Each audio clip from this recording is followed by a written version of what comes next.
अगर आपने इकोनॉमिक्स पढ़ा हो तो आपको पता होगा कि उसमें एक टर्म आता है डिमांड और सप्लाई का। इसका मतलब है कि जिस तरीके की डिमांड मार्केट में होती है, सप्लाई भी उसी के अकॉर्डिंग होती है। जिसकी ज़्यादा डिमांड होती है उसका सप्लाई उतना ज़्यादा होता है, और जिसकी कम डिमांड होती है उसकी भी सप्लाई कम होती है। तो वैसे ही आप यहाँ पे एक लाइन देख पा रहे हो, ये एक मैसेज है उन लोगों के लिए जो कि भटक रहे हैं, फ़ोन में इधर उधर स्क्रॉल कर रहे हैं। उनको क्लास में लाने के लिए एक मैसेज भेजा जाता है ऐप के द्वारा, और उसमें बोला जाता है कि आपको अगर जीएफ को पटाना है तो क्लास में आ जाओ। या फिर अगर आपको चाहिए मनी, पैसा, अगर आप चाहते हो कि आप 5 साल के बाद उस व्यक्ति के नीचे नहीं, उस व्यक्ति के ऊपर खड़े रहो, तो आप क्लास में आ जाओ। तो ये सारी चीज़ें क्यों आ रही हैं, क्यों ऐसे लोग बोल रहे हैं? क्योंकि हमारा डिमांड ही यही है, क्योंकि मार्केट का डिमांड ही यही है।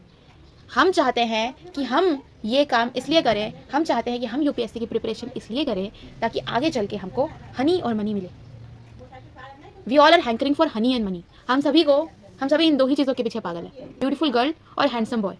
ये दो चीज़, एक हनी और एक मनी, दूसरा पैसा, और पैसे के पीछे भाग रहे हैं। और अगर ये चीज़ें हमारे पास होंगी, वी थिंक कि हमारे पास सब होगा।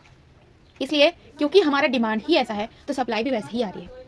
बट क्या ये पूरी तरीके से गलत है? नहीं, ये गलत नहीं है, क्योंकि जब तक हमारा एक मोटिवेशन नहीं होगा हम उस चीज़ को कर नहीं पाएंगे। मोटिवेशन होना बहुत इंपॉर्टेंट है कि हमको कुछ अचीव करना है और हमको उसके लिए मेहनत करनी है। लेकिन वो जो चीज़ हमको अचीव करनी है उसमें प्रॉब्लम है।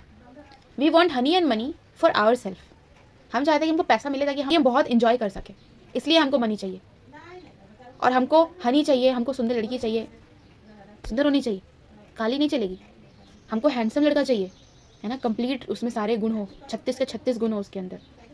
तो ये जो चीज़ें हैं ये तब गलत हो जाती हैं जब ये सिर्फ और सिर्फ हम अपने तक सीमित रखते हैं कि ताकि मैं खुश हो जाऊँ, ताकि मैं खुश हो जाऊँ, ताकि मैं खुश हो जाऊँ। लेकिन हम जानते ही नहीं हैं कि ये मैं है क्या। जब हम मैं बोलते हैं तो हम अपने इस बॉडी के बारे में बात नहीं करते, हम अपने बारे में बात करते हैं, मीन्स हम आत्मा के बारे में बात करते हैं। और जब हम आत्मा के बारे में बात करते हैं तो हमको उसमें परमात्मा को जोड़ना चाहिए कि मैं करना चाहता हूँ कुछ, क्योंकि मुझे आगे चल के भगवान के लिए, भगवान की सेवा के लिए, उनकी सेवा में कुछ करना है। अगर हम ये थॉट उसमें ऐड कर देंगे ना अपने ड्रीम के साथ, तो हमारी सारी चीज़ स्पिरिचुअल हो जाएगी। आप जो पढ़ रहे हो वो भी स्पिरिचुअल हो जाएगा, आप जितनी भी एक्टिविटीज़ करोगे, है ना, पढ़ाई में मेहनत करोगे, वो सब स्पिरिचुअल हो जाएगा, क्योंकि आपका जो एंड रिजल्ट है आपने उसको भगवान से जोड़ दिया। तो ये चीज़ हमको बस करनी है, उसके बाद आप खुश हो जाओगे। You will be actually happy, you will be happy, not your body only.